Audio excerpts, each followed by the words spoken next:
What's going on, guys? So quick video today. I'm going to show you how to make one of these tennis ball slip bags. So check it out. Okay, so here are the materials you're going to need. You're going to need a sharp knife, a Sharpie or some kind of marker, some scissors, a spring link or a carabiner, whatever they're called, a flathead screwdriver, some protective gloves, a tennis ball, and some string. Okay, so poking a hole in the tennis ball is actually pretty dangerous. So if you're, you might need to get an adult to help you with that if you're younger. But that's what the gloves are for. So that part's pretty tricky, but I'll kind of explain how I like to do it coming up. Okay. Okay. So once you take your tennis ball, you take the Sharpie or some kind of marker, and you kind of mark right in the center of one of these little kind of half circles where you want to poke the hole. All right, so do that on both sides. Try to eyeball it as evenly as possible. You know, it might not be perfect, but it's okay. Try to get it as perfect as you can. Okay, so if you're younger, you might need an adult to help you out with this part. There's different ways to do this. I'll wear some protective gloves. So what I do is I take the tennis ball, I hold it down on a stable surface, and then I take a sharp knife, and what I'm going to do is not so much push, but I just turn the knife. I twist it, and it doesn't have to be, I don't have to go fast. That's why I like to use a sharp pointed knife, but I just turn it, and eventually I will poke through the tennis ball. I can feel it start to give way, and then I give it a little poke, and you can either continue to turn the knife and you'll eventually break through the tennis ball, or once you've kind of got it started, you can poke and do like a cross shape. Either one works, but the main thing is to be safe. Wear some gloves, get an adult to help you, and try to never be pushing in the direction of your hand or your fingers. Okay, so the next step is you take your scissors and you're going to cut your string.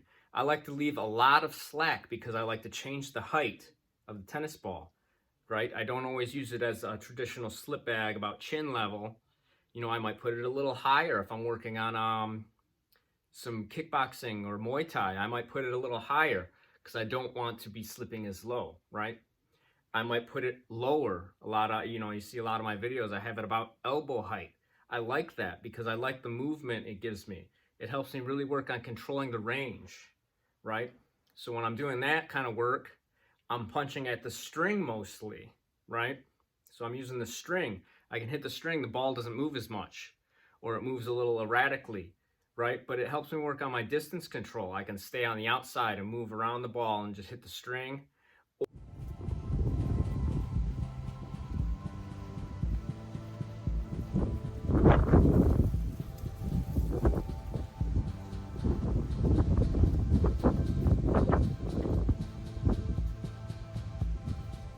Or I can work on the inside. I get really, my guard gets really tight, and I'm working really short, fast movements and these little angle changes on the inside, right?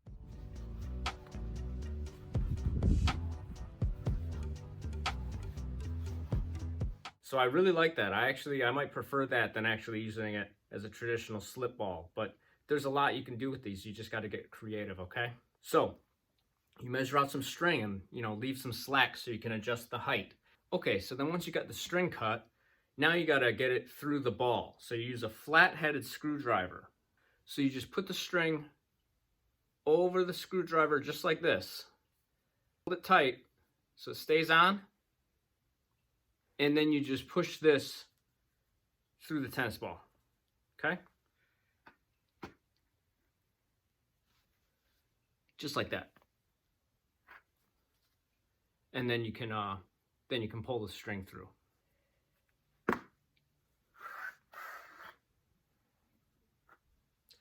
Okay, now once you got the string through the ball, you want to tie the end. So if you can see, that's just a simple knot. So I'll do a double one so you can see what I did here.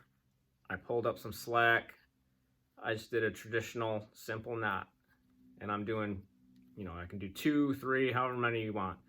It's not that big of a deal. Every now and then this knot might come undone, or the tennis ball might get pulled through, and it's an easy fix. You just tie another knot and you're good to go, okay? Okay, and then the last part, we're gonna take our string. This is gonna be the end that uses the spring link. This is where you hang the slip bag from. So you take this string, take your end, right? And you're gonna double the line. So just take a good amount and double it up like this, right? So I just go like that, and then just tie a knot like you normally would. Just go through here, and that's gonna give you this loop like this, okay? Easy. And now you're ready to hang your slip bag. Cool? All right, easy, all done. So try it out and let me know what you think. There's a lot you can do with this tool. I mean, be creative, come up with your own drills. But yeah, typically it's used for head movement. I like to use it for defense and distance control, but there's a lot you can do with it. So just get creative, watch some other videos of people using the slip bag and see if you can come up with your own drills, okay? So like the video, see you in the next one. Peace.